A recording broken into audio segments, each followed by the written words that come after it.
મહીસાગર નદી ઉપર આવેલ મુજપુર ગંભીરા બ્રિજ આજે વહેલી સવારે તૂટી પડતા પ્રાથમિક માહિતી પ્રમાણે 9 જેટલા લોકોના દુઃખદ મૃત્યુ નિપજ્યા છે।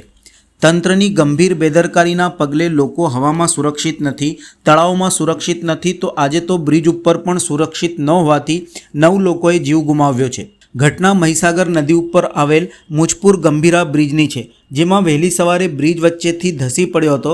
આ દુર્ઘટનામાં 7 વાહનો નદીમાં ખાબક્યા હતા, જ્યારે એક ટ્રક બ્રિજ ઉપર લટકતી હાલતમાં જોવા મળ્યો હતો। આ ઘટનાએ તંત્રની ઘોર બેદરકારી અને લાપરવાહીને ફરી એકવાર ઉજાગર કરી છે, કારણ કે બ્રિજની જર્જરી સ્થિતિ અંગે અગાઉ પણ ચેતવણીઓ આપવામાં આવી હતી। ઘટના બન્યા બાદ કુંભકર્ણની નિદ્રા માણતું તંત્ર દોડતું થયું છે। હંમેશની જેમ ઘટના બન્યા બાદ તંત્ર દોડે છે, પણ પહેલાથી જ બ્રિજની જર્જરી સ્થિતિ મુદ્દે જાગૃતો દ્વારા જ્યારે અવાજ ઉઠાવ્યા તે બાદ પણ તંત્ર દ્વારા યોગ્ય પગલાં ન લેવાતા આજે 9 લોકોએ પોતાનો જીવ ગુમાવ્યો છે। ગંભીરા બ્રિજ તૂટી પડતા વાહન વ્યવહાર માટે વૈકલ્પિક રૂટની જાહેરાત કરાઈ છે। આ ઘટનાના પગલે સીએમએ દુઃખ વ્યક્ત કરી તપાસના આદેશ આપ્યા હતા। અગાઉની રજૂઆત બાદ પણ તંત્ર જાગ્યું ન હતું। હવે શરમના માર્યા તપાસ સહિતનો ધમધમાટ શરૂ કર્યો છે। સીએમના આદેશ બાદ તંત્ર એલર્ટ થયું છે। જો કે આ એલર્ટ કેટલા સમય પૂરતું રહે છે તે હવે જોવું રહ્યું, કેમ કે અસંવેદનશીલ તંત્ર ઘટના બન્યા બાદ તો જાગે છે, પણ ઘટના જ ન બને તેવી કામગીરી માટે પરિશ્રમ કરતું નથી। સમગ્ર મામલે કોંગ્રેસ અગ્રણી અમિત ચાવડા દ્વારા પણ પ્રતિક્રિયા આપી હતી અને આ મામલે પ્રથમ રેસ્ક્યુ કામગીરી ઝડપી કરાય તેવી રજૂઆત તંત્રને કરી હતી। સાથે જ ઘટના બન્યા બાદ તંત્ર જાગવાનો ઢોંગ કરે છે। પહેલાં જ જાગ્યું હોત તો આવી દુઃખદ ઘટના ન બનત। એક્સપર્ટ ટીમો દ્વારા બચાવ કામગીરી કરાય અને યોગ્ય તપાસ થાય તેવી માંગ કરી હતી। આજે વહેલી સવારે આણંદ અને વડોદરા જિલ્લાને જોડતો મુખ્ય બ્રિજ ગંભીરા બ્રિજ, જે વર્ષો જૂનો બ્રિજ છે, જેના પરથી ખૂબ મોટા પ્રમાણમાં વાહનોની અવરજવર થાય છે। લોકો આ બ્રિજનો રોજ હજારોની સંખ્યામાં યુવાનો રોજગાર અર્થે આ ઉપયોગ કરીને સામે કાંઠે જાય છે। વહેલી સવારે બ્રિજ તૂટી પડ્યો અને એના કારણે લગભગ 5 કરતાં વધારે વાહનો નદીમાં ખાબક્યાના સમાચાર છે અને મોટા પ્રમાણમાં જાનહાનિ થયાની શક્યતાઓ છે। વહેલી સવારે જ કલેક્ટરશ્રી સાથે, એસપી સાથે ને બંને વડોદરા અને આણંદ જિલ્લાના વહીવટીતંત્ર સાથે વાત પણ કરી, બચાવ કામગીરી તાત્કાલિક શરૂ કરવા માટેની રજૂઆત પણ કરી છે। પણ વારે વારે આવા બનાવો બને છે કેમ? પહેલી રજૂઆતો થાય કે આ બ્રિજની મરામત જરૂર છે, બ્રિજનું આયુષ્ય પૂર્ણ થઈ ગયું છે તો નવો બ્રિજ બનાવવાની જરૂર છે। બ્રિજ જો ભયજનક હોય તો એનો બંધ કરવો જોઈએ, એની મરામત કરવી જોઈએ।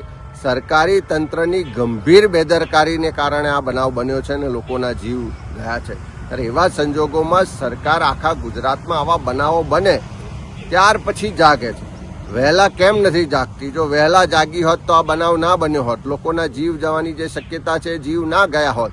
મને જે જાણકારી છે મુજબ મોટા પ્રમાણમાં લોકો નદીમાં ડૂબ્યા છે અને આ જે બનાવ બન્યો એના કારણે આખા વિસ્તારમાં અત્યારે ખૂબ ચિંતાનું વાતાવરણ છે। અમારા બધા જ કાર્યકરો, આગેવાનો, ત્યાં સ્થાનિકો પણ મદદમાં છે, પણ સરકારને ફરી મારી વિનંતી છે કે તાત્કાલિક એના માટેની એક્સપર્ટ બચાવ ટીમો મોકલવામાં આવે અને આખા બ્રિજ પરનો જે ટ્રાફિક છે એની વૈકલ્પિક વ્યવસ્થા કરવામાં આવે અને આની યોગ્ય તપાસ થાય। પણ પહેલી તાત્કાલિક જરૂરિયાત છે કે એની બચાવ કામગીરી કરવામાં આવે। બ્રિજ તૂટવાની ઘટનાના પગલે તંત્ર દ્વારા નદીમાં પડેલા વાહનોને બહાર કાઢવાની તેમજ તરવૈયાઓ દ્વારા મહી નદીમાંથી ડૂબેલ વ્યક્તિઓ મૃતદેહોને બહાર કાઢવાની કામગીરી હાથ ધરી હતી। આ ઘટનાના પગલે પંથકમાં દુઃખની લાગણી પ્રસરી જવા પામી છે। સાથે તંત્ર સામે લોકોમાં ભારે રોષ પણ જોવા મળી રહ્યો છે। ઘટનાના પગલે પાદરા મામલતદાર સહિત પોલીસ અધિકારી, કર્મચારીઓ ઘટના સ્થળે દોડી આવ્યા હતા। બનાવ સ્થળે પહોંચેલ વડોદરા જિલ્લા પોલીસ અધિક્ષક રોહન આનંદે નિવેદન આપ્યું હતું। આજરોજ વહેલી સવારે 7:30 આસપાસ આપણા મુજપુરથી ગંભીરાને કનેક્ટ કરતા જે બ્રિજ છે એ તૂટી ગઈ હતી। એ તંત્રને પહેલાં માહિતી 7:30 આસપાસ મળી હતી।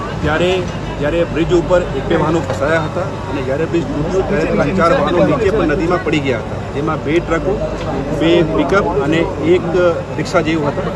તંત્ર અહીંયા પહોંચી ગયું, વહીવટીતંત્ર બંને અહીંયા હતા અને રેસ્ક્યુની કામગીરી સ્થાનિકોની મદદથી ચાલુ કરવામાં આવેલ હતી। પ્રાથમિક મળતી માહિતી મુજબ 9 જેટલા લોકોની મૃત્યુ થઈ છે। એમની ડેડ બોડી આગળની પ્રક્રિયા માટે નજીકનું હોસ્પિટલમાં ખસેડવામાં આવી છે અને 9 જેટલા લોકોને રેસ્ક્યુ કરવામાં આવ્યા છે, જેમાં 5 લોકોને એસએસસી હોસ્પિટલ રેફર કરવામાં આવ્યું છે। જેટલા લોકોને રેસ્ક્યુ કરવામાં આવ્યા છે એમાં કોઈની પણ સ્થિતિ ગંભીર નહીં છે, એ લોકોની સ્થિતિ સામાન્ય છે। રેસ્ક્યુ વર્ગ સ્થાનિક લોકોની મદદથી અને એનડીઆરએફ અને એસડીઆરએફ મદદથી હજી પણ ચાલી રહ્યું છે. સર, કેટલા લોકો અંદર સવાર હતા? તમે કીધું કે 9ને બચાવ્યા છે અને 9ની ડેથ છે, એના સિવાય બી કોઈ લોકો એ જ હતા? આપને કહું છું, આપ લોકો સામે ઘટનાસ્થળ જોઈ રહ્યા છો. હજી પણ જે 2 ટ્રક છે એ અંગૂર સ્થિતિમાં છે અને એ 2 ટ્રકને જ્યારે અમે લોકો સચોટ એમાં ચકાસણી કરીશું તો જ ખ્યાલ આવશે કે હજી પણ એમાં જીવતા કે મૃત માણસ ફસાયેલા છે કે નહીં.